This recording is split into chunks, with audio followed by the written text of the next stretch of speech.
Assalamualaikum warahmatullahi wabarakatuh. Alhamdulillah, tidak henti-hentinya lisan kita selalu memuji dan memuja Allah. Tentunya sebagai seorang muslim dengan penuh keyakinan bahwasanya Allah Subhanahu wa taala telah memudahkan buat kita agar memenuhi roda kehidupan kita di muka bumi ini dengan bersyukur. Dan syukur itu dimudahkan dengan dua susunan kata ini, alhamdulillah. Termasuk kita baru menyelesaikan Ramadan dan juga tentunya berusaha untuk konsisten menjaga apa yang sudah kita dapatkan selama Ramadan. Dan pada hari ini juga kita masih dimudahkan oleh Allah Subhanahu wa taala, diberikan kesehatan, kesempatan untuk menuntut ilmu lagi. Semoga saja ke depannya Allah panjangkan umur kita di atas ketaatan kepadanya, kesempurnaan iman, ilmu dan amal saleh, serta juga bertaubat dan jauh dari dosa-dosa. Allahumma amin. Baik, kita akan melanjutkan pada buku kita, ibu-ibu sekalian, yang ditulis oleh Abdullah bin Ali Al-Ju'aithin, 62 amalan pembuka pintu surga. Dan kita sudah membahas di pertemuan perdana kita yang lalu, sebelum libur kajian karena menjelang Idul Fitri, itu di bab pertamanya, atau di sebab masuk ke surga yang pertama, ya, yaitu tentang masalah bagaimana mengucapkan dua kalimat syahadat dan beramal sesuai dengan tuntunan kandungannya. Dan juga sudah kita berbagi tips untuk bisa menyelesaikan, membahas dan membaca sebuah buku, bagaimana kita membaca dari daftar isinya dan semua yang akan kita bahas ke depannya selama Allah masih kasih umur, sudah kita bahas, ya, sudah kita sebutkan garis besarnya dari daftar isi buku ini sampai ke poin 66. Dan sudah saya luruskan waktu itu di judul buku dari penerbit ini 62 amalan pembuka pintu surga. Namun kalau di daftar isinya ada 66 pintu pembuka surga. Dan sudah kita bahas pada pertemuan yang lalu sebab masuk surga yang pertama sebagaimana kami bahasakan tadi, dan kita akan masuk sekarang poin nomor 2. Poin nomor 2. Poin nomor 2 ini termasuk poin yang sangat penting, yang akan mempermudah kita semuanya selamat di dunia dan selamat di akhirat. Di dunia kita akan selalu merasa terawasi dan juga terpandu, serta mendapatkan yang terbaik dari apa yang Allah janjikan, dari rezeki dan yang lainnya, serta di akhirat nanti kita akan mendapatkan surga yang abadi, yaitu beriman dan konsisten dalam melaksanakan ketaatan serta menjauhi kemaksiatan. Poin judul ini, ibu-ibu sekalian, sangat tepat sekali dengan kondisi dan keadaan kita setelah Idul Fitri. Mumpung kita masih di bulan Syawal. Jadi kita harusnya beramai-ramai menjadi sosok muslim dan muslimah yang sibuk mempraktikkan ilmu Ramadan. Dan jangan sebaliknya. Jangan menjadi sosok-sosok muslim yang rame-rame seperti sekarang, ya. Setelah Idul Fitri tiba, lisan mereka mengatakan alhamdulillah tetapi salah tempat. Karena alhamdulillahnya seakan-akan mereka mengucapkan alhamdulillah lepas tanda kutip dari penjara ibadah. Alhamdulillah tidak lagi puasa, tidak lagi sholat malam, tidak lagi harus berzikir, berdoa, memberi buka puasa orang lain, bersedekah, umroh dan seterusnya. Bahkan sudah boleh membuka pintu-pintu dosa. Sehingga banyak di antara kaum muslimin, mereka setelah Idul Fitri seperti sekarang, mumpung kita juga masih di pertengahan bulan Syawal, itu mereka justru rame-rame menurunkan kualitas baik dari iman ataupun amal soleh mereka. Bahkan mulai membuka pintu-pintu pelanggaran. Dan ini judul kita sangat tepat ini, yaitu bagaimana agar masuk ke dalam surga, ya, itu kita menjaga iman dan konsisten dalam melaksanakan ketaatan serta menjauhi kemaksiatan. Jadi saya mengajak diri saya dan ibu-ibu sekalian, coba kuatkan tekadnya, ya, kokohkan prinsipnya, kalau kita akan terus menjadi hamba Allah yang menyembah Allah Subhanahu wa taala maksimal, baik di Ramadan atau di luar Ramadan. Nah, jadi harusnya sekarang justru kita mengatakan alhamdulillah tapi tepat sasaran, yaitu alhamdulillah saya siap untuk mempraktikkan ilmu Ramadan. Saya sekarang sudah sebulan dilatih terbiasa puasa, yang merupakan amal yang paling besar pahalanya. Sebagaimana hadis Bukhari yang sudah kita tahu, ini tidak asing selama Ramadan, mungkin ibu dan bapak sekalian, mungkin bapak-bapak yang ada di online mengikuti acara kita ini, maka itu sering kita dengar hadis ini. Kata Nabi SAW, kullu amal ibn Adam lahu. Semua amal ibadah anak Adam sudah ditentukan kadar pahalanya. Al-hasanatu bi asyri amthaliha ila 700 di'fin ila adha'afin katsira. Satu pahala dilipat gandakan 10 kali lipat sampai 700 kali lipat atau bahkan bisa lebih dari itu. Qala Allah tabaraka wa ta'ala, Allah yang maha tinggi dan maha berkah berfirman, illa as-shaum fa innahu li wa ana ajzi bihi. Kecuali puasa yang itu adalah milikku dan aku akan balas secara langsung. Taraka ta'amahu wa syarabahu wa syahwata min ajli. Karena dia meninggalkan makanannya, minumannya dan juga syahwatnya karena aku. Jadi sebulan penuh kemarin, tepatnya kita di Indonesia 30 hari berpuasa, kita dilatih untuk itu. Siang harinya kita terbiasa menahan dahaga karena Allah, menahan lapar karena Allah. Bahkan makanan dan minuman halal pun memang tidak boleh kita konsumsi karena ujian dari Allah SWT untuk iman kita. Serta interaksi biologi suami istri pun yang tadinya halal, maka di siang hari Ramadan selama sebulan penuh kita dikontrol untuk tidak melakukannya kecuali di malam hari. Ini ujian. Kalau seandainya yang halal saja seperti itu kita bisa tinggalkan selama sebulan, maka tentunya setelah Idul Fitri begini kita selalu siap untuk bisa meninggalkan yang diharamkan. Makanan, minuman, syahwat yang haram lebih pantas untuk kita tinggalkan. Sebulan penuh kita terlatih. Belum lagi diantaranya kita isi dengan zikir, membaca Al-Quran, berdoa, membuka puasakan orang. Mungkin juga ada diantara Bapak Ibu yang menambah program-program lain seperti silaturahim keluarga, menjenguk orang sakit, majelis ilmu, umroh, sekian banyak kegiatan yang sudah tidak asing kita bisa kerjakan. Di malam hari pun kita masih sibuk lagi setelah buka puasa dengan sholat maghrib, ba'diyahnya dengan sholat isya, qobliyah dan ba'diyah isya, serta juga kita sholat tarawih. Belum lagi malam harinya pun kita rame-rame bangun. Seluruh dunia umat Islam ini bangun untuk melaksanakan sunnah Nabi SAW sahur. Itu waktu mustajab doa.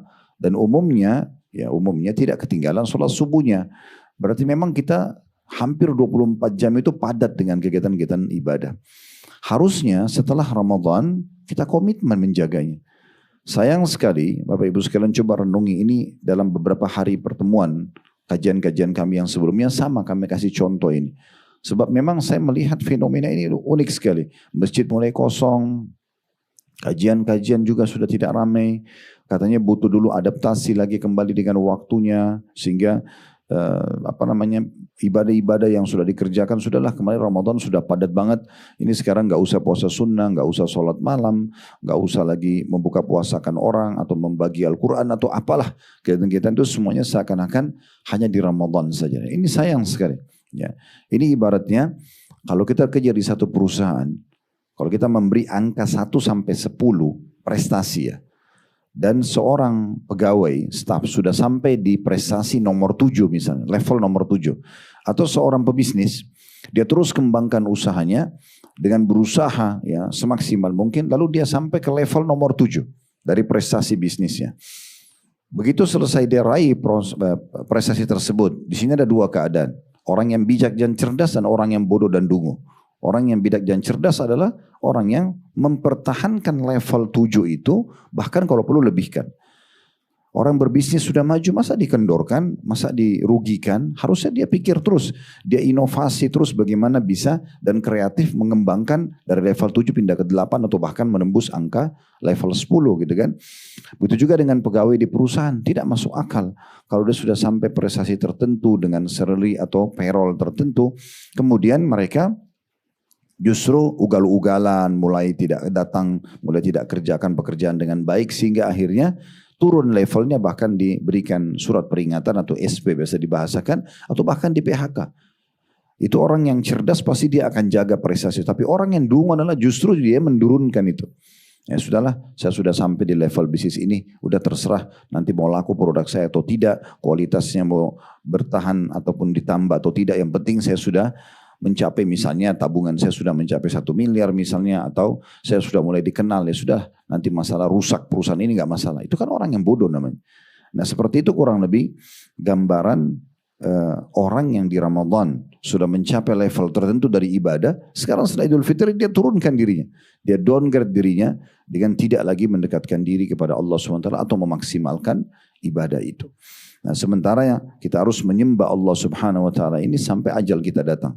Allah sebutkan dalam surah Al-Hijr, surah nomor 15 ayat 99, wa'bud rabbaka hatta ya'tiyakal yakin.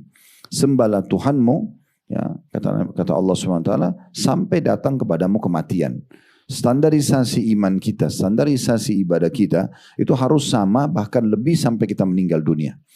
Ramadan kemarin selama sebulan penuh kita dilatih dan digodok agar menjadi orang yang lebih soleh dan soleha, agar menjadi bekal 11 bulan ke depan. Ramadan nanti yang akan datang kita lebih baik lagi secara ibadah untuk bekal 11 bulan selanjutnya. Begitu terus sampai kita bertemu dengan Allah, akhirnya maksimal balasan yang kita temukan dari amal soleh yang sudah kita lakukan. Nah, ini poin yang harus kita garis bawahi. Konsistensi menjaga iman dan amal soleh itu bagian daripada kewajiban setiap muslim, bukan pilihan. Dan kita bersyukur ada seperti bulan Ramadan yang kembali mengingatkan kita tentang tujuan utama kita diciptakan. Ingat, memang kita ada di muka bumi ini memang untuk sholat, untuk puasa, untuk zikir, untuk baca Quran, untuk majelis ilmu, untuk bakti sama orang tua. Memang untuk itu, untuk haji dan umroh, untuk jihad. Gak ada yang lain. Makan, minum, tidur, olahraga, ini pernak-pernik kehidupan, pelengkap saja. Jangan kita balik. Semua pernak-pernik kehidupan atau pelengkap ini kita jadikan tujuan utama, sehingga karena makan, karena ngobrol sama teman, sholatnya terbengkalai. Hanya karena nggak enak sama lingkungan, nggak ada puasa sunnah lagi, atau yang semisalnya. Contoh, atau karena hanya mau buru-buru berdiri, buka handphone, habis sholat akhirnya lewatlah zikir habis sholatnya. Padahal orang kalau habis sholat selepas salam, sebelum berdiri dari tempat sholatnya, sebelum berbicara dengan orang yang ada di sebelahnya, sebelum membatalkan wudunya, maaf dengan keluarkan angin, maka malaikat di atas kepalanya akan mendoakan dia, Allah maghfir lahu, Allah marhamhu. Ya Allah ampuni dia, ya Allah rahmati dia. Terus begitu didoakan selama dia tidak berdiri dari musallahnya, atau dia berbicara dengan orang di sebelahnya, atau dia membatalkan wudunya. Berapa banyak orang yang digoda sama syaitan, adalah nanti zikir aja di sofa, zikir aja nanti sambil jalan. Akhirnya dia kalau sudah berdiri, sudah putus doa malaikat, dan plus juga syaitan terus menggoda dia supaya dia melupakan zikir tersebut. Berapa kali kita berdiri begini habis sholat, hanya zikir kita terlewatkan contohnya. Jadi memang konsistensi dalam menjaga sebuah ibadah dan memberikan haknya ini bagian daripada kelaziman dan keharusan tentunya. Bishr rahimahullah, ini masih dalam pembukaan dulu ya, saya belum baca isi buku kita karena momentumnya juga tepat selepas Idul Fitri. Ada seorang ulama bernama Bishr, dinukil oleh Ibnu Rajab perkataan beliau dalam kitab Lataiful Ma'arif di halaman 390. Beliau mengatakan, bi'sal qawmu la ya'rifuna lillahi haqqan illa fi syahr Ramadan. Sungguh satu komunitas sudah cukup dianggap buruk, ya, sudah cukup dianggap buruk, yang tidak memberikan hak Allah yang sebenarnya kecuali di bulan Ramadan saja. Bulan Ramadan rame-rame, meninggalkan dosa, mengerjakan ketaatan, semangat. Tapi hanya di Ramadan. Begitu selesai Ramadan, 11 bulan ke depan semuanya jadi amburadul, jadi kacau kembali. Tinggalkan ketaatan, lalai, kemudian mulai terjumus dalam perbuatan-perbuatan dosa gitu ya. Lalu beliau mengatakan, inna salihah alladhi yata'abbadu wa yajtahidu as-sanata kullaha. Orang yang saleh dan salihah itu justru orang yang sibuk terus beribadah dan berusaha maksimal dalam beribadah kepada Allah selama setahun penuh.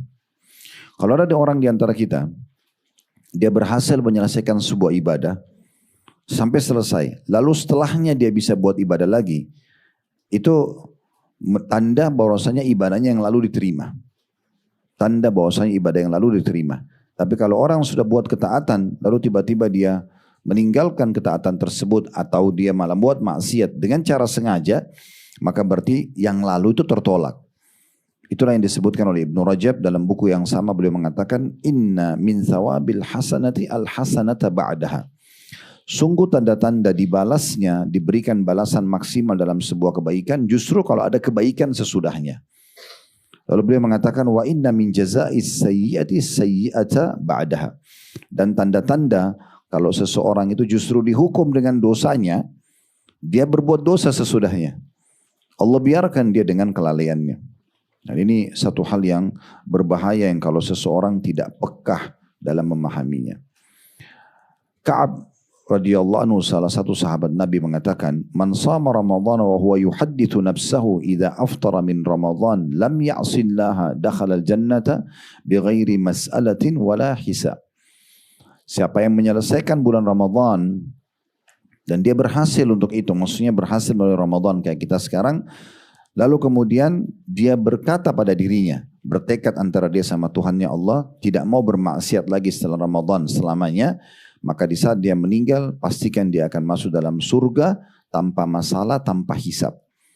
Ya, saya ulangi lagi statement yang menarik, siapapun yang berhasil menyelesaikan Ramadan, kemudian setelah itu dia bertekad dalam dirinya, bahwasanya dia tidak akan bermaksiat kepada Allah lagi setelah Ramadan, sudah mengambil pelajaran mahal dari Ramadan kemarin, hal-hal yang halal saja bisa dikontrol, apalagi yang haram gitu ya.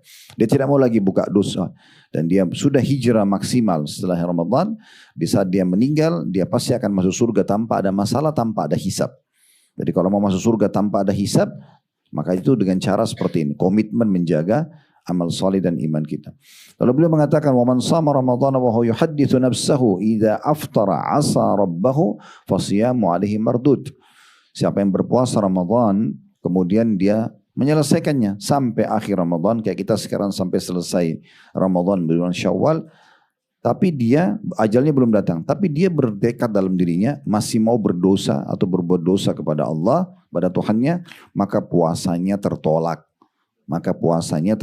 Berarti memang nilai daripada sebuah amal soleh itu diterima justru kalau ada kesibukan kita setelahnya. Selalulah baca doa yang kita sudah tahu tentunya Bapak Ibu sekalian selepas sholat, Allahumma inni ala dzikrika wa syukrika wa husni ibadatik. Ini penting sekali. Ya Allah, tolonglah aku agar aku selalu saja ya berzikir, ya. Aku selalu Allahumma ala dzikrika wa syukrika, bersyukur, dan juga husni ibadatik, beribadah maksimal kepadamu.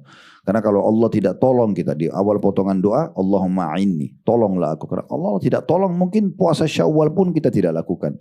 Mungkin zikir pagi petang pun kita tidak bisa lakukan. Mungkin cuman kagum dengan sesuatu, misalnya kita dengan mengatakan Masya Allah atau La haula wa la quwwata, kita tidak bisa ucapkan. Mungkin kita tidak bisa membaca satu ayat dalam satu hari kalau Allah memang tidak memudahkan buat kita. Makanya selalu mohon kepada Allah Subhanahu wa taala agar kita bisa konsisten.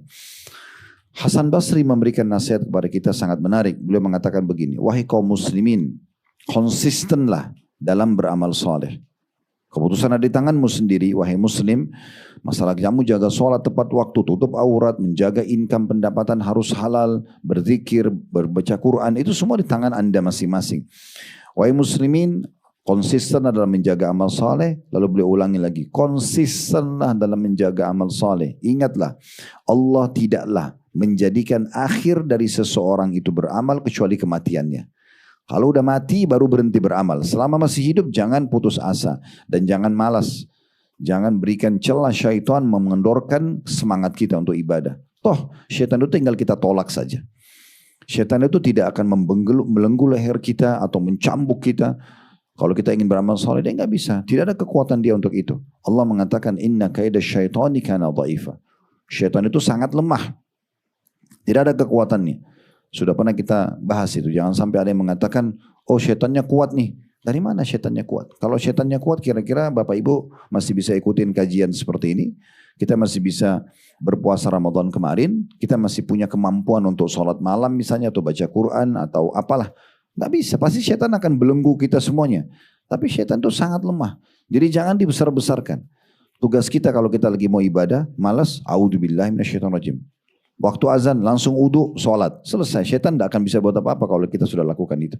Seperti tadi ibu-ibu dan bapak sekalian, ibu-ibu misalnya yang hadir tadi di kajian ini. Saya yakin mungkin pada saat kita mau melakukan satu perbuatan ada saja bisikan. Udahlah nanti bisa online, nanti aja kajian akan datang, nanti saya tanya teman-teman saya atau apalah alasannya. Bisikan syaitan. Tapi karena ibu komitmen, enggak, saya mau hadir. Misal, kan syaitan nggak bisa buat apa-apa. Dia nggak bisa tahan kita karena kita sudah mau melakukannya. Ini yang Hasan Basri singgung. Beliau mengatakan, setelah mengatakan, ingatlah bahwasanya Allah tidak jadikan akhir waktu beramal seseorang itu kecuali kematiannya. Lalu beliau mengatakan, ketahuilah, bila syaitan melihatmu konsisten, rutin mengerjakan sebuah ibadah, dia akan meninggalkanmu. Syaitan tidak akan mau lagi menggoda atau tidak bisa menggoda orang yang sudah ambil komitmen untuk lakukan satu perbuatan. Misalnya azan, udah saya wudhu, saya mau sholat. Kita komitmen, itu aja, semua komitmen aja. Lalu kemudian kita kerjakan sholat. Setan gak bisa buat apa-apa, gak bisa dia berhentiin kita dari sholat. Mungkin dia mau kurangin kadar pahalanya, oke lah, mungkin dengan orang menghayal apa, tapi tidak bisa dia berhentikan di situ. Mirip seorang marketing, kalau dia punya target 3 orang, tiga-tiganya dia ingin tawarkan produknya, kemudian ada salah satu dari 3 orang ini menolak. Setiap ditawarin dia tolak, dia tidak mau. Pasti saya yakin marketing ini akan cari orang lain saja. Karena tidak ada gunanya berbicara sama orang ini gitu kan. Nah syaitan begitu kurang lebih rasionalnya. Dia kalau lihat seseorang selalu tegas dalam agamanya, dia tidak mau tahu. Pokoknya saya konsisten, Allah perintahkan saya kerjakan wajib atau sunnah. Allah halalkan saya nikmati, Allah larang saya tinggalkan. Maka lama-lama syaitan akan tinggalkan dia. Karena tidak bisa digoda lagi. Kata beliau. Lalu sebaliknya beliau mengatakan, namun bila syaitan melihatmu beramal, lalu engkau meninggalkannya, maka ketahuilah syaitan akan lebih tamak untuk menggodamu. Syaitan akan terus berusaha menggodamu. Ibnu Rajab berkata, rahimahullah, barang siapa yang melakukan dan menyelesaikan sebuah ketaatan, maka tanda diterimanya ketaatan tersebut adalah dia berhasil melakukan ketaatan sesudahnya. Nah itu berarti ketaatan sebelumnya diterima. Lalu beliau mengatakan, dan di antara tanda ditolaknya suatu amalan adalah melakukan kemaksiatan setelah ketaatan tersebut. Justru kalau sudah taat kayak kemarin Ramadan rajin, terus sekarang buat dosa lagi, ini berarti menandakan yang lalunya tidak diterima.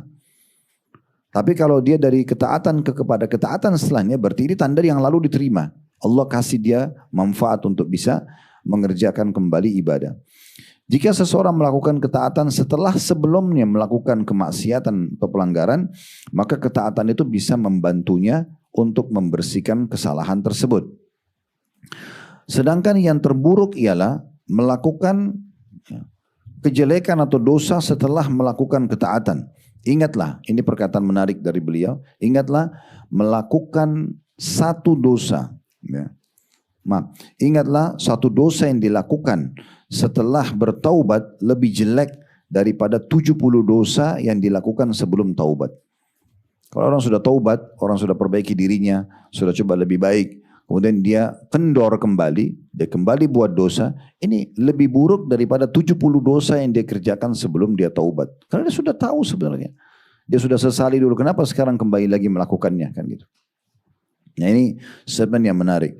Dan beliau mengatakan, rutinlah meminta kepada Allah agar diteguhkan di atas ketaatan hingga ajal menjemput.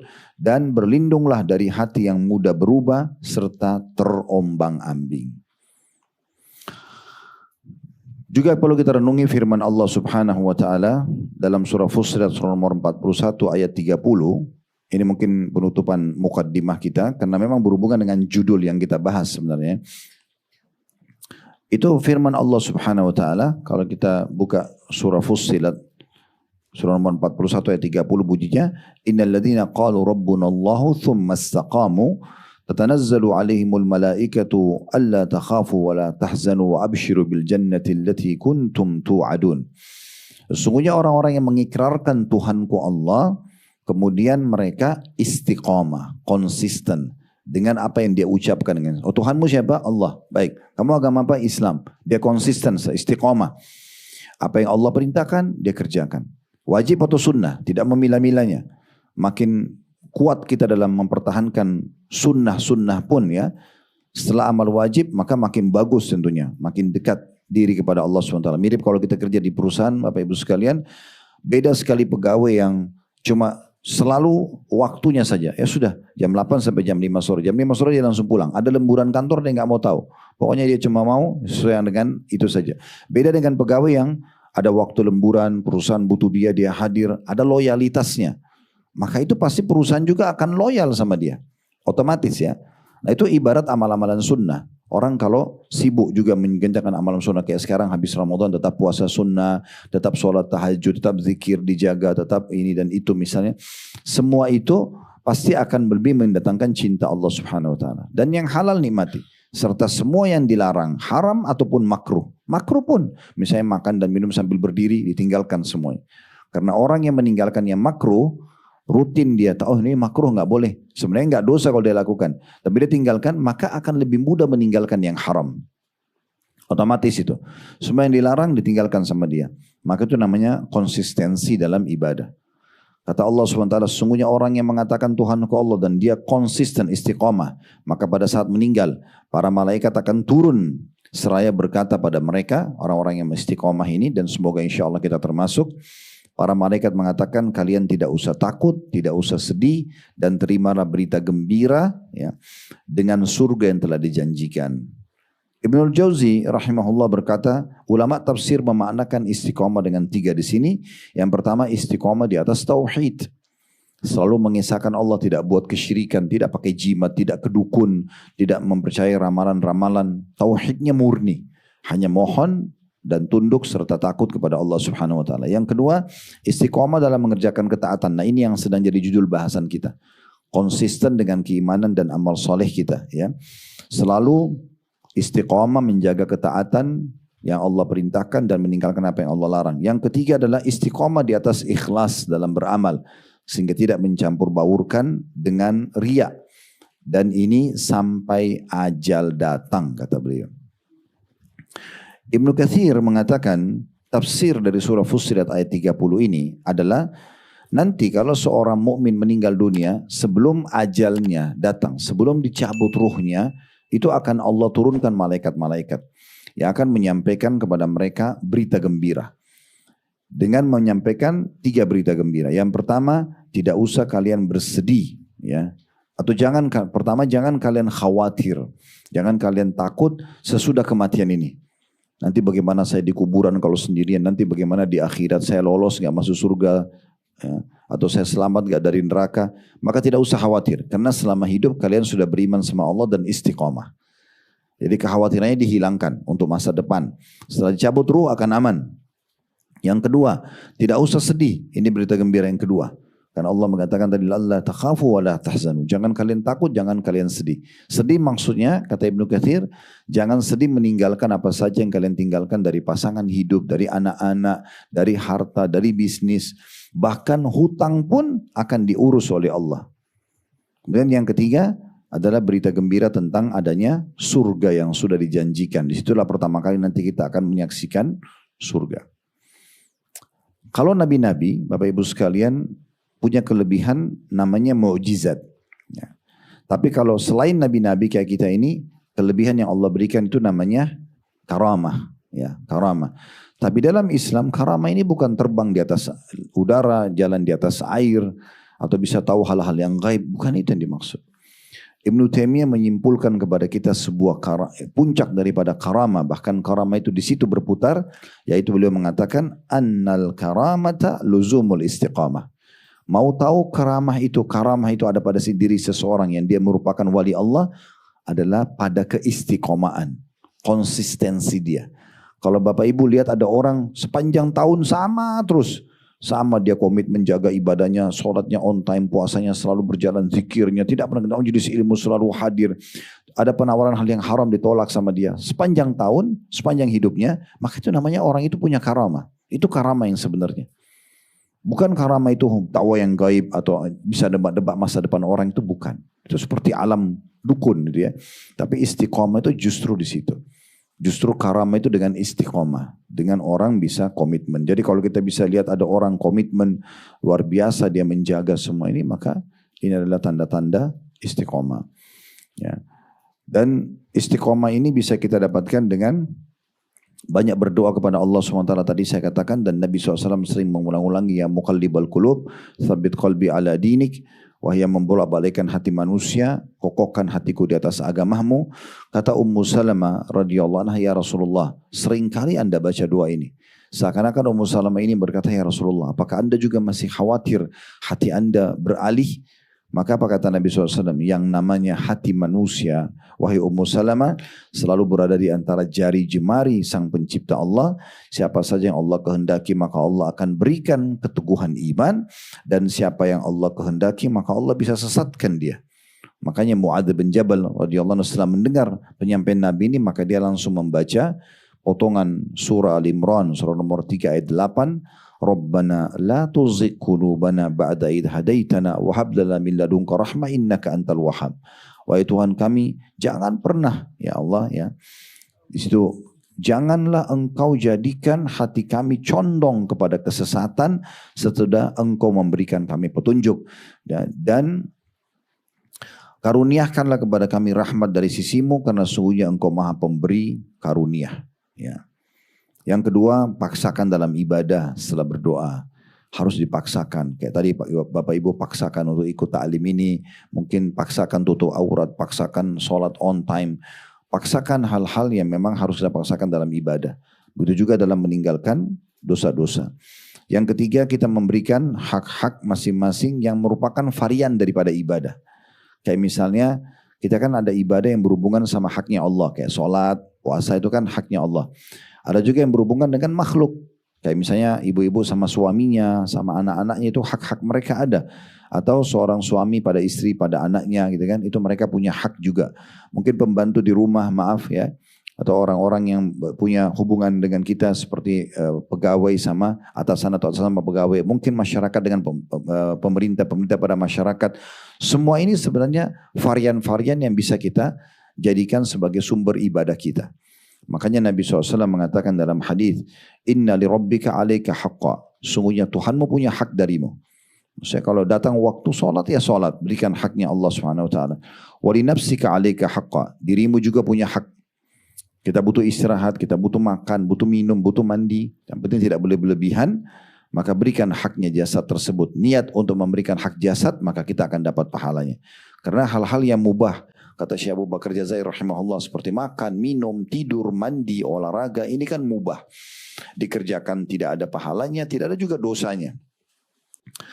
Namun kalau kita niatkan untuk memberikan hak jasad, makan bukan hanya hilangin lapar, minum bukan hanya hilangin dahaga, olahraga bukan hanya sekedar supaya sehat, kemudian istirahat bukan hanya sekedar hilangin capek misalnya.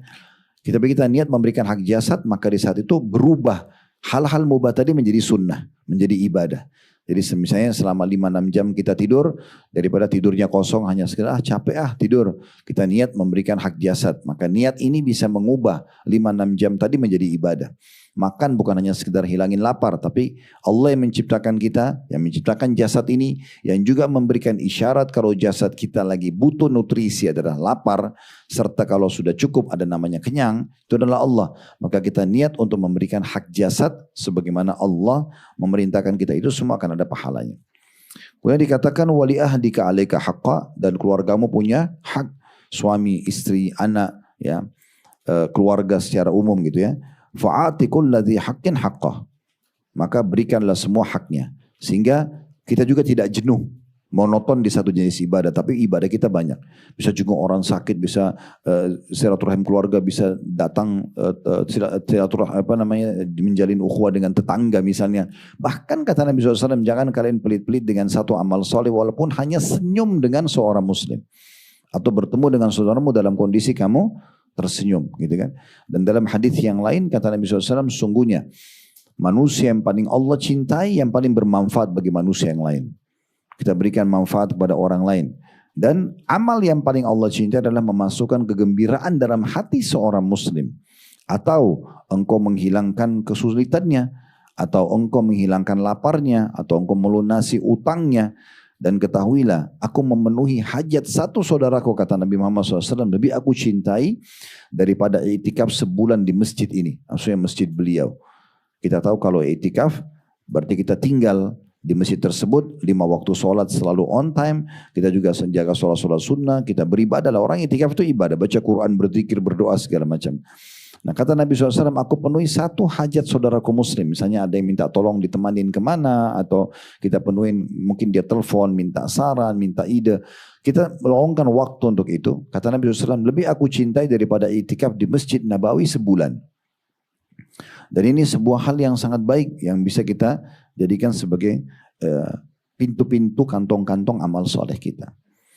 Kemudian yang terakhir, yang keempat adalah komunitas. Dan ini selalu saya ingatkan agar menjaga komunitas.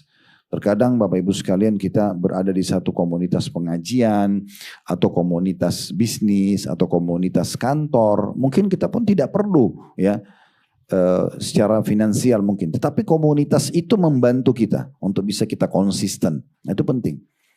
Dan juga jangan terlalu lebar membuka pergaulan. Nah ini terlalu semua orang juga dikenal. Ini bermasalah juga ini. Tidak mau tahu apakah itu orang baik atau tidak baik. Akhlaknya orang yang konsisten atau tidak. Ini bahaya. Karena kita bisa terpengaruh. Untuk japri misalnya atau untuk ngobrol secara umum lah ya. Kalau pas lagi ada acara oke. Tapi sahabat-sahabat dekat kita nggak bisa. Komunitas harus orang-orang yang baik. Ya ini sering saya bahasakan. Jadi kalau sampai sekarang masih ada grup-grup reunian, di situ SD, SMP, SMA atau teman-teman kuliah. Tapi kita lihat dalam grup WA itu isinya setiap hari yang pertama yang dihidangkan sebagai menunya itu maksiat. Cuplikan potongan maksiat ke film atau apa gitu. Untuk apa kita ada di situ? Ya. Kecuali memang di situ grup pengajian yang setiap hari ini kajian ada ustadz ini, kajian buku ini atau ada cuplikan diprogramin oleh adminnya itu misalnya sehari kirim 10 cuplikan ceramah yang 1 menit. Kita selalu cas iman kita. Oke, kita berada di situ. Kalau komunitas ya. Tapi kalau untuk kenal orang silakan. Maksudnya kenal ini orang tahu siapa kita, orang tegur siapa oke. Tapi jangan menjadi komunitas yang sehari-hari kita ngobrol. Karena ini berbahaya. Ya, ini sudah sering kami bahasakan sabda Nabi SAW, Al-mar'u ala dini khalili, falyanzur ahadukum ila man yukhalil. Seseorang sesuai dengan agama, teman atau komunitasnya, maka dia harus pilih baik-baik siapa yang dia jadikan sebagai komunitasnya. Ya, ingat, sebuah cerita dari orang saleh atau saleha cukup bisa mengubah hidup kita sampai kita meninggal dunia. Menjadi baik. Satu cerita dari orang fasik, perzinahannya kah, apalah, maksiatnya kah, dia nikmati narkotikanya, itu sudah cukup merubah hidup kita menjadi buruk sampai kita meninggal dunia. Maka tentukan Bapak Ibu sekalian jalannya. Baik, kita kembali ke bahasan kita di buku di halaman 10. Jadi judul kita beriman dan konsisten. Nah ini konsistennya ini. Dalam melaksanakan ketaatan serta menjauhi kemaksiatan. Sekali lagi kita baru pelatihan 30 hari full Ramadan, gitu kan? Terutama di 10 terakhir Ramadannya. Itu betul-betul kita sangat gencar mendekatkan diri kepada Allah SWT, maka jagalah itu. Baik, kita baca apa yang diangkat oleh penulis. Dalil pertama beliau dalam menjaga konsistensi dalam beriman dan beramal saleh dan meninggalkan larangan. Surah Al-Kahfi surah nomor 18 ayat 107 sampai 108. Yang berbunyi innal ladzina amanu wa 'amilus solihati kanat lahum jannatul firdausi nuzula khalidina fiha la yabghuna 'anha hiwala. Sungguh orang-orang yang beriman dan sibuk mengerjakan kebajikan atau amal saleh, untuk mereka disediakan surga Firdaus, ini surga tertinggi ya. Sebagai tempat tinggal, mereka akan kekal di dalamnya, mereka tidak ingin pindah dari sana. Nah, ini Al-Kahfi 107, 108. Tentu orang-orang yang dimasukkan di potongan pertama ayat di 107 ini sungguh orang-orang yang beriman dan mengerjakan kebajikan, itu maksudnya orang yang konsisten. Dia jaga level imannya, dia jaga juga level atau kualitas daripada amal solehnya. Nah itu yang dimaksudkan di sini. Nanti kalau mereka meninggal, mirip dengan perkataan Ka'ab tadi kalau masih ingat. Sungguhnya orang-orang yang menyelesaikan Ramadan, lalu dia bertekad tidak akan maksiat lagi kepada Allah, pada saat dia meninggal pasti dia akan masuk surga tanpa ada masalah dan tanpa hisab. Nah ini makna daripada Al-Kahfi 107 ini. Dan di sini dijanjikan surga Firdaus yang paling tinggi tentunya. Kemudian potongan kedua, bahwasanya kenikmatan surga itu sifatnya abadi. Sekali Bapak Ibu sekalian mendapatkan fasilitas nanti di surga dari istana atau apa saja, itu akan menjadi hak kita selamanya. Ini kita fahami dari dua sisi ya. Sisi yang satu itu kegembiraan yang luar biasa karena kepemilikan abadi. Kalau di muka bumi ini kita punya misalnya surat kendaraan kita atau surat kepemilikan tanah, itu kan sementara. Betul nama kita misalnya, nama ibu atau nama bapak misalnya. Tapi pada saat kita meninggal jadi warisan. Berapa banyak rumah yang dibeli oleh orang setelah sebenarnya dia beli yang dibangun oleh orang sebelumnya. Mungkin dia sudah tata kamarnya, warnanya, rumah itu dia suka seperti yang dia mau. Tapi orang itu meninggal. Nah, jadi warisan harus dibagi. Akhirnya pindah kepada orang yang tidak ada hubungannya dengan membangun dan tinggal menikmatinya. Nanti dia meninggal dibagi lagi. Begitu seterusnya. Gitu kan? Tidak ada kepemilikan abadi. Berakhir pada saat kita meninggal terutama. Ya. Kalau orang belum meninggal tapi mungkin dia butuh uang, dia butuh duit, kemudian dia jual, kelilit utang, sakit dan segalanya dijual itu juga bisa termasuk. Tapi kematian sudah pasti akan mengakhiri semua itu. Tapi di surga sekali kita miliki maka Allah bilang khalidina fiha, kekal selamanya. Sekali Bapak Ibu miliki istana itu punya Anda selamanya. Tidak ada lagi pindah-pindah, gitu kan? Ini poin tentang hal pertama yang perlu kita titik beratkan dari makna khalidina fiha. Makanya dikatakan sini mereka tidak ingin pindah dari sana. Karena sekali masuk kepemilikan abadi dan nikmatnya juga abadi. Dalam hadis kata Nabi SAW, orang yang masuk surga tidak akan habis masa mudanya dan tidak akan pernah sakit. Serta tidak ada lagi gangguan apapun padanya. Nah ini menandakan memang sana kenikmatan abadi. Sisi yang lain mungkin ini yang perlu kita jadikan bahan introspeksi. Tentu diri kita masing-masing dan dimulai dari saya. Kalau Allah sudah mengatakan kekal abadi selamanya. Tadi potongan penjelasan yang pertama kita gembira karena itu kepemilikan abadi buat kita. Tapi sisi yang lain ini harus kita sentuh secara keimanan. Kalau kita tahu itu adalah kepemilikan abadi dan di sana banyak sekali levelnya. Surga itu levelnya banyak sekali. Hampir semua ibadah punya camp istana. Sholat itu punya pintu gerbang, dalamnya ada camp istana. Puasa itu punya pintu gerbang, ada camp istana. Dan setiap orang bisa punya istana di setiap camp-camp itu. Makanya Nabi SAW mengatakan nanti dari pintu gerbang sholat akan dipanggil orang yang sholat. Dari orang yang puasa dari pintu rayyan. Dari jihad, pintu jihad. Lalu Abu Bakar bilang, ya Rasulullah, ada enggak orang dipanggil dari semua pintu itu? Maksudnya semua pintu itu dia punya istana di sana. Kata Nabi SAW, iya. Dan saya berharap kamu salah satunya.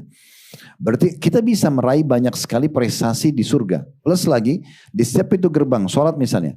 Ada levelnya lagi. Orang yang komitmen selalu jaga sholat on time. Dia jaga kehusyuannya. Dia jaga maksimal gerakannya. Ya kan saya pernah bilang, kalau 3 hal ini berkumpul pada diri kita dalam sholat, berarti kita dianggap khusyuk. Tepat waktu, tepat gerakan, tepat bacaan. Kalau dia bisa jaga ini, dan dia juga jaga sholat-sholat sunnahnya, qobliyah, ba'diyah, rawatibnya.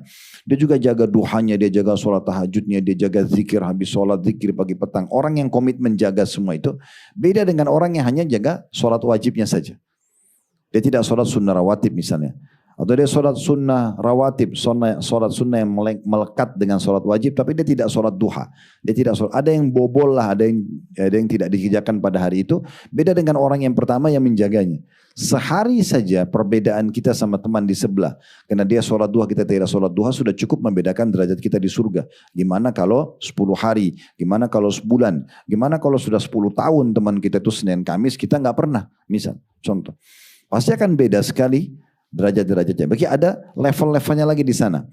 Nah kalau misalnya kita masuk nanti, misal kita masuk di satu pintu gerbang surga, levelnya 100 misalnya, kita masuk ke level 40. Berarti masih ada 60 level kita nggak dapat. Kenapa? Karena mungkin itu orang yang rutin menjaga sholat-sholat sunnahnya yang kita bolong-bolong atau kita mungkin tidak dapat kita kerjakan.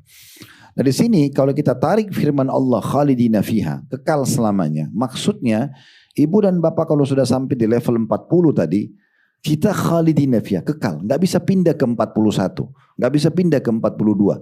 Yang bisa memindahkan itu sekarang, selama kita hidup di dunia. Oleh karena itu kita yang harus menentukan, usahakan selain doa, selain berusaha agar kita maksimal nanti derajat di surga, minta kepada Allah Subhanahu wa ta'ala. Karena kadang-kadang juga amal kita nggak cukup ya. Makanya kata Nabi SAW, kalau kalian minta surga, mintalah Firdaus. Nah ini yang lagi disinggung dalam ayat ini. Karena dia adalah tempat tertingginya surga. Dalam sebuah riwayat lain, Firdaus itu atapnya itu adalah arsy-nya Allah. Karena level tertingginya. Mungkin amal kita nggak cukup, tapi kita bisa berdoa sambil kita berusaha semaksimal mungkin. Seseorang pernah bertanya kepada Hasan Basri, rahimahullah, apa kira-kira solusinya agar saya ini masih bisa mengejar prestasi di akhirat sementara saya sudah tua. Waktu itu orang itu umurnya 60 tahun. Dan ada yang dikerjakan, ada yang kurang. Ada juga maksiat yang pernah dikerjakan. Maka kata Hasan Basri, perbaikin sisa umurmu. Perbaikin sisa umurmu. Mulai sekarang komitmen betul-betul jaga konsistensi ibadah dan keimananmu. Dan jangan buka pintu-pintu dosa. Maka Allah akan berikan kamu balasan maksimal dan memaafkan masa lalumu. Tapi kalau sisa umurmu masih kau gunakan untuk pelanggaran-pelanggaran agama. Maka Allah akan hukum kamu dengan pelanggaran itu dan pelanggaran-pelanggaran sebelumnya. Berarti tidak ada kata terlambat. Masih bisa Kita berdoa dan mulai sekarang komitmen untuk konsisten menjaga ke depan. Selebihnya kita serahkan kepada Allah Subhanahu wa taala. Nah, yang dimaksud dengan tafsir surah Al-Kahfi ayat 107 sampai 108. Itu juga penulis mengangkat surah Al-Baqarah surah nomor 2 ayat 82. Walladzina amanu wa 'amilus solihati ulaika ashabul jannati hum fiha khalidun. Dan orang-orang yang beriman dan mengerjakan kebajikan, mereka itu akan jadi penghuni surga di saat meninggal. Mereka kekal di dalamnya. Di sini sama tafsirnya, maksudnya bukan cuma beriman sekali atau amal soleh sekali, tapi konsisten. Dia jaga stabilitas imannya terus. Caranya kerjakan perintah, tinggalkan larangan. Setiap ada godaan dari syaitan untuk kendor dari ibadah, lawan. Tinggal baca a'udzubillahi langsung uduk, langsung sholat, langsung puasa, langsung zikir, langsung baca Quran, langsung selesai. Kan gitu. Itu tidak akan bisa syaitan memberhentikan. Saya berbisikan pelanggaran, tolak. Enggak, saya enggak mau karena ini dosa. Selesai. Kan gitu. Kita pernah jelaskan sabar itu ada dalam tiga hal. Yang pertama mengerjakan ketaatan. Dulu di majelis ilmu begini butuh kesabaran. Menahan diri pada saat harus puasa, makan dan minum itu butuh kesabaran. Sholat malam di saat tahajud, kita ngantuk, butuh kesabaran. Duduk habis sholat, zikir, jenguk orang sakit, apalah. Semua itu butuh kesabaran. Sabar dalam mengerjakan ketaatan. Yang kedua, sabar dalam meninggalkan maksiat. Jadi setiap orang kita pasti punya bisikan dari syaitan untuk berzina, untuk berbohong, untuk apalah, buat dosa. Sabar di saat godaan itu datang. Tolak. Dan yang ketiga, sabar dalam ujian harian. Selanjutnya firman Allah surah Fussilat surah 41 ayat 30 ini tadi sudah kita bacakan tafsirnya. Namun karena penulis mengangkat maka kita menyebutkan kembali. Yaitu firman Allah subhanahu wa ta'ala di halaman 11 ya. Innal ladhina qalu rabbunallahu thumma istaqamu tatanazzalu alaihimul malaikatu alla takhafu wa la tahzanu wa abshiru bil jannati allati kuntum tu'adun. Sungguhnya orang-orang yang berkata Rabb kami adalah Allah. Dia mengikrarkan dengan lisannya, dia renungi dengan fikirannya, dia yakini dengan hatinya Tuhan kami Allah.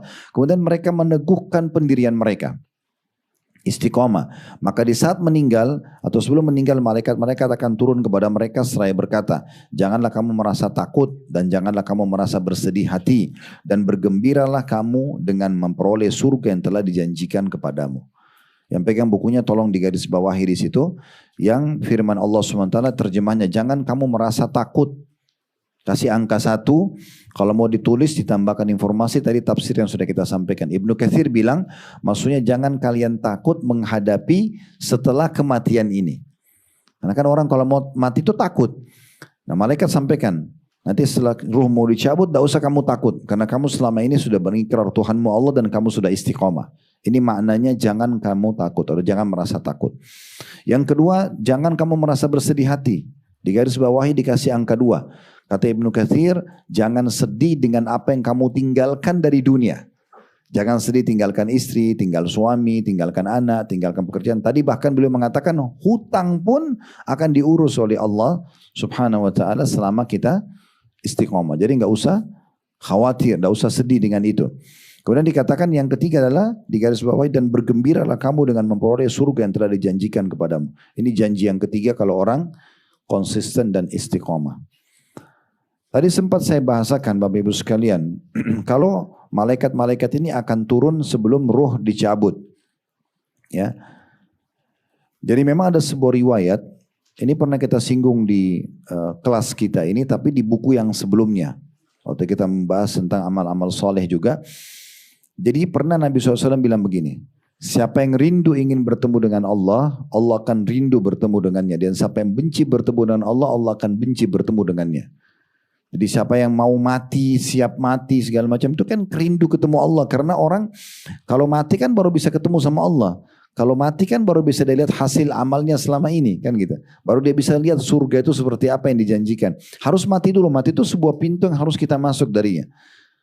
Maka kata Nabi SAW, siapa yang rindu bertemu dengan Allah, maksudnya mau mati, maka Allah rindu bertemu dengannya. Dan siapa yang benci bertemu dengan Allah, benci dengan kematian, maka Allah juga akan benci bertemu dengannya. Aisyah berkata, ya Rasulullah, apakah kalau kami takut mati, berarti kami benci bertemu dengan Allah? Kata Nabi SAW, yang dimaksud wahai Aisyah, kalau orang-orang beriman akan meninggal dunia, semua kita ini pada saat akan dicabut ruhnya oleh malaikat maut. Sebelumnya beberapa saat Allah datangkan malaikat-malaikat ini. Bagaimana wujudnya, kapan waktunya kita tidak tahu. Yang jelas di dalam ayat ini dikatakan mereka akan turun sebelum ruh dicabut. Lalu memperlihatkan kepada orang beriman ini amal-amal solehnya. Ini puasa kamu, ini sholat kamu, ini bakti sama orang tua, ini kamu bakti sama suami, ini baik sama istri, ini sama anak. Semua diperlihatkan, semua detail. Dan karena ini kau akan masuk surga, diperlihatkan surganya. Itu pertama kali kita lihat surga, detik-detik sebelum roh kita dicabut. Maka dengan itu kata Nabi SAW, dia rindu mau mati. Dia rindu ingin bertemu dengan Allah, karena dia tahu, oh ternyata balasannya itu ya. Maka dia rindu, Allah pun rindu bertemu dengannya. Dan sebaliknya orang kafir, orang munafik, orang musyrik, kalau dia mau meninggal dunia akan ada malaikat-malaikat datang lalu memperlihatkan dosa-dosa mereka. Ini mabuk kamu, ini narkotika, ini bunuh orang, ini segala macam lah dosa-dosanya. Karena ini kau akan masuk neraka, ini neraka kamu. Maka dia pun benci untuk mati, benci bertemu dengan Allah, Allah pun benci bertemu dengannya. Ya, jadi ini sudah diberikan bocorannya kepada kita ya dalam syariat Allah SWT. Ini sebuah berita gembira. Karena kita bisa tahu apa yang harus kita lakukan selama kita hidup, bagaimana prosesi kematian dan selamat, dan bagaimana kehidupan nanti di akhirat sana. Semua sudah kita tahu bocorannya, tinggal kita mau milih yang terbaik atau tidak. Ayat yang kedua, ini belum kita baca tadi di mukaddimah kita, tapi bersama, hampir sama tentang masalah istiqomah. Konsistensi dalam menjaga stabilitas iman dan juga amal soleh. Yaitu surah Al-Ahqaf, surah nomor 46 ayat 13 sampai 14 yang berbunyi, Innal ladzina qalu rabbunallahu thumma istaqamu fala khaufun 'alaihim wa lahum yahzanun ulaika ashabul jannati khalidina fiha jazaa'an bima kanu ya'malun. Sesungguhnya orang-orang yang berkata, Rabb kami adalah Allah, kemudian mereka tetap istiqomah, tidak ada rasa khawatir bagi mereka, dan mereka tidak pula bersedih hati. Mereka itulah penghuni surga, kekal di dalamnya sebagai balasan atas apa yang telah mereka kerjakan. Jadi ini mirip dengan ayat sebelumnya tadi ya, Fussilat ayat 30. Di sini sesungguhnya orang-orang yang berkata, mengikrarkan dengan lisan, direnungi dengan fikiran dan diyakini dengan hatinya Tuhanku Allah, kemudian mereka tetap istiqomah, konsisten menjaga stabilitas iman dan amal soleh mereka. Ya, tidak ada rasa khawatir. Khawatir berarti maksudnya ketakutan nanti menghadapi setelah kematian gimana nih, saya bagaimana di kuburan, bagaimana nanti di mahsyar, bagaimana nanti di surga atau neraka nah gitu. Dan juga tidak ada pula atau tidak pula mereka bersedih hati, sedih dengan siapa yang mereka tinggal, istri, suami, anak, enggak usah khawatir tuh Allah yang urus. Nah, malaikat akan beritakan begitu. Dan yang ketiga, mereka akan dapatkan balasan surga ya dan kekal di dalamnya. Nah, ini manfaat daripada istiqomah itu sendiri. Kemudian yang terakhir diangkat oleh penulis di sini dalil hadis Nabi alaihi salatu wassalam dari hadis Abu Hurairah radhiyallahu anhu, ia mengatakan bahwa Rasulullah SAW bersabda, kullu ummati yadkhuluna jannata illa man aba. Qalu ya Rasulullah wa man yaba wa man ya'ba. Qala man ata'ani dakhala jannata wa man asani faqad aba. Semua umatku akan masuk surga kecuali mereka yang enggan memasukinya atau menolaknya. Para sahabat bertanya, wahai Rasulullah, siapa yang enggan? Siapa yang enggak mau masuk surga itu? Kata Nabi SAW, barang siapa yang mentaatiku, maka ia akan masuk surga. Namun barang siapa yang mendurhakaiku, berarti dia telah enggan masuk ke dalam surga. Ada footnote di bawah nomor 7, Sahih Bukhari. Diriwayatkan oleh Imam Bukhari. Dari hadis ini kita ambil berapa faedah. Yang pertama, semua umat Islam akan masuk surga. Semua umat Islam selama dia meninggal bersyahadat dan selama hidupnya belum ada yang membatalkan syahadat itu, maka masuk surga. Cuma memang ada yang masuk surga tanpa hisab. Para nabi-nabi, para orang-orang saleh yang selama hidupnya komitmen menjaga ketaatan dan meninggalkan maksiat, ini berarti dia masuk surga sudah tanpa hisab, ya. Ada juga orang yang ditimbang dulu amalnya, karena dosa sama amal solehnya masih ada, berimbang. Maka ditimbang, kalau amal solehnya lebih berat, maka dia masuk surga. Kalau dosanya lebih berat, dia masuk neraka. Yang lolos dari timbangan ini karena amal solehnya lebih baik masih disilakan dengan orang-orang beriman murni gitu ya. Walaupun ada dosanya, tapi dosanya lebih sedikit. Ada orang yang masuk neraka dulu, dosanya lebih berat, tapi nanti masuk surga. Ini biasanya orang-orang yang tertolong dengan syafaat, pertolongan. Ya, misalnya dosanya 1001, misal contoh, ya, kemudian amal solehnya 950, masih kurang. Dia harus dibantu. Ada kebetulan kerabatnya, pasangan hidupnya, teman-temannya yang soleh dulu sudah lolos dari timbangan amal dan bisa diberikan kesempatan oleh Allah untuk menolong orang lain. Maka dia ditolong misalnya. Udah yang sekian puluh ya Allah saya bantu dari nilai saya. Walaupun tidak dikasih pahalanya tapi nilainya. Karena nanti kalau misalnya amal soleh kita 1000, dosa kita 900 berarti ada selisih 100. Kita bisa memberikan syafaat orang nilai 100 itu. Bukan dikasih ke dia, tapi nilainya saja. Misal ibu kita butuh 50, ayah kita butuh 50. Ya udah buat ibu sama ayah saya. Dia lolos nanti. Tapi hanya sebatas kelebihan punya kita saja. Ada orang, kata Nabi SAW, dari umatku akan bisa memberikan syafaat sebanyak suku Mudor. Suku Mudor itu suku Arab yang paling banyak anggota sukunya. Karena dosanya sedikit, amal solehnya banyak banget. Misal selisihnya dosanya cuma 10, amal solehnya 100.000 misalnya. Nah dia bisa banyak tolong orang. Nah ini ada orang yang bisa lolos begitu. Ada juga orang yang tidak tertolong. Dosanya lebih berat dari amal solehnya, dia masuk ke neraka dulu baru dikeluarkan. Nanti setelah bersih dosanya, itu dikenal dengan usatul mu'minin. Orang-orang mukmin yang masih lebih dominan dosa-dosanya. Tapi tetap nanti akan keluar dari neraka. Ya, tetap akan keluar dari neraka. Makanya Nabi SAW menggambarkan akan dikeluarkan, kata beliau dalam hadis yang sahih, dari neraka siapapun yang dalam hatinya ada seperti biji sawi dari la ilaha illallah. Setelah dosanya bersih akan dikeluarkan. Dan kata Nabi Muhammad SAW, di depan surga ada sebuah sungai namanya Nahrul Hayat, sungai kehidupan. Para ahli maksiat dari kaum mukminin yang masuk neraka kemudian nanti dikeluarkan akan masuk ke dalam surga, mereka akan dimasukkan ke sungai kehidupan itu, dan dalam riwayat lain sebagian ahli surga membantu dengan memercikkan air sungai itu sehingga membuat luka-luka mereka yang dari neraka itu bersih semua kembali dan mereka akan tumbuh baru ya seperti tumbuhnya tanaman yang ada di saluran air. Tidakkah kalian lihat tumbuhan tersebut sangat lemah dan berwarna hijau kekuning-kuningan? Nah seperti itulah keadaan mereka nanti para pelaku dosa orang beriman ini yang dikeluarkan dari neraka. Tapi tetap mereka rugi karena mereka masuk neraka dulu disiksa. Karena satu hari masuk neraka itu sama dengan 1000 tahun waktu dunia, gitu kan. Makanya Allah mengatakan yaumi 'inda rabbika ka'alfi sanatin mimma ta'udun. Satu hari di sisi Tuhanmu sama dengan 1000 tahun waktu dunia, gitu ya.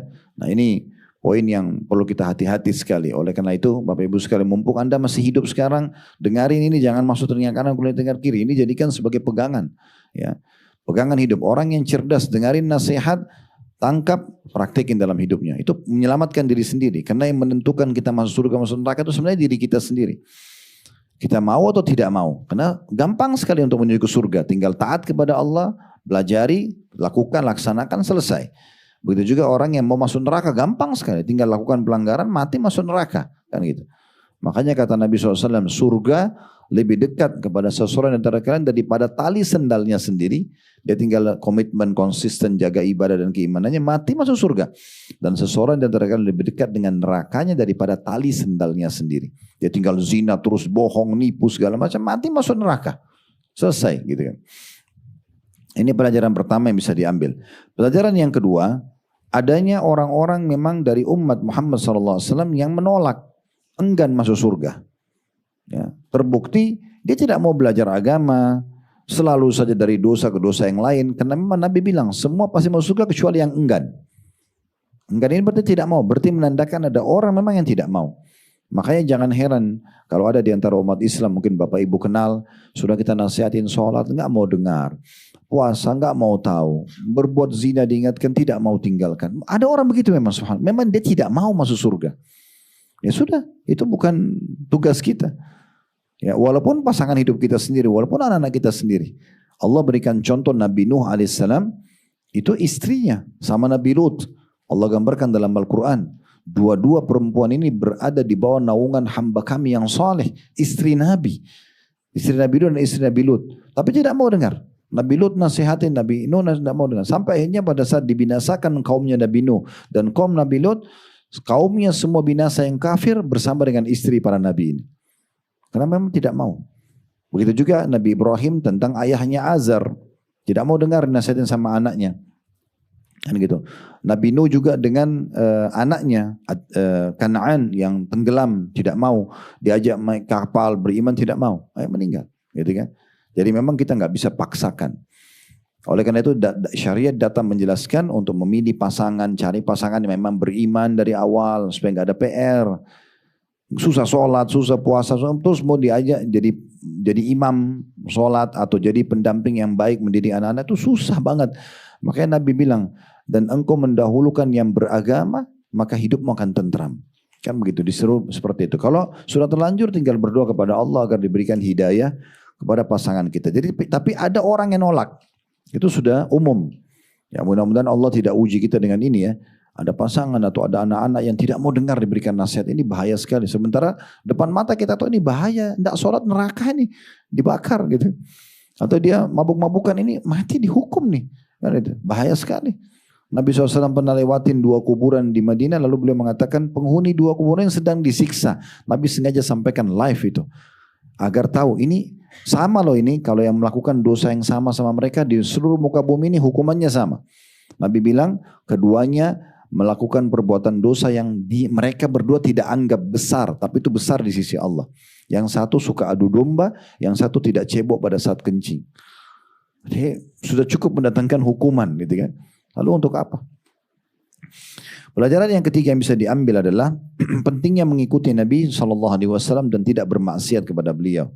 Karena dengan mentaati Nabi Muhammad SAW, berarti secara otomatis ya dia akan masuk ke dalam surga. Karena Nabi Muhammad SAW mengajarkan semua hal-hal yang membawa ke dalam surga.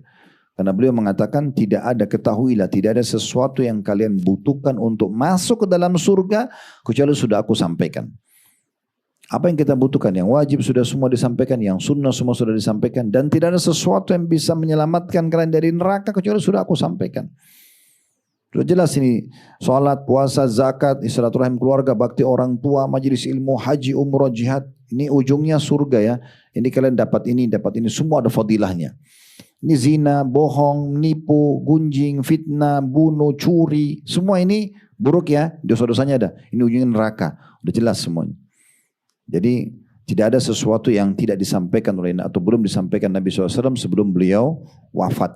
Ya, beliau sampaikan semuanya apa yang kita butuhkan untuk masuk ke dalam surga dan apa yang menyelamatkan kita dari api neraka. Oleh karena itu orang yang cerdas adalah orang yang segera menyelamatkan dirinya. Sibuk dengan ketaatan-ketaatan kepada Allah Subhanahu wa ta'ala.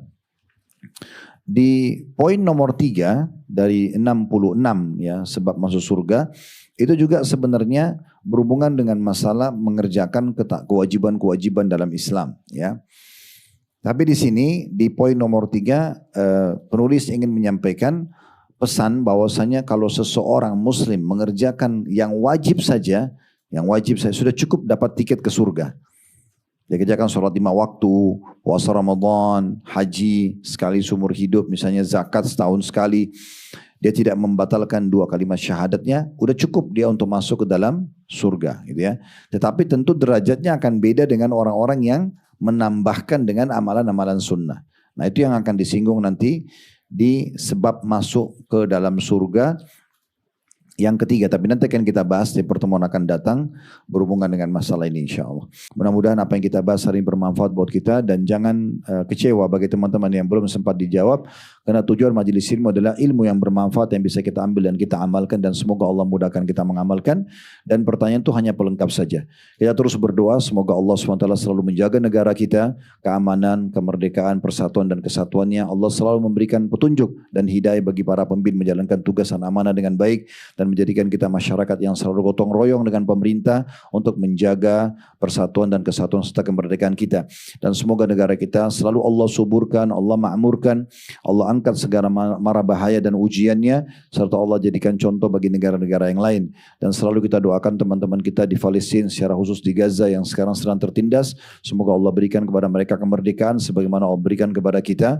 Allah menangkan mereka dari musuh-musuh mereka. Allah sembuhkan yang sedang sakit. Allah hilangkan lapar yang sedang lapar. Dan Allah angkat ketakutan-ketakutan mereka. Dan semoga Allah ikut sertakan kita bersama mereka di pahala, baik dengan doa, dengan harta, juga dengan jiwa kita. Dan semoga Allah satukan kita semua di surga Firdaus kelak tanpa hisab. Mari disatukan dalam majlis ilmu yang mulia ini. Allahumma amin. Wassallallahu ala nabiyina Muhammadin wa alihi wa sahbihi wassalam. Walhamdulillahi rabbil alamin. Subhanakallahumma bihamdika asyhadu an la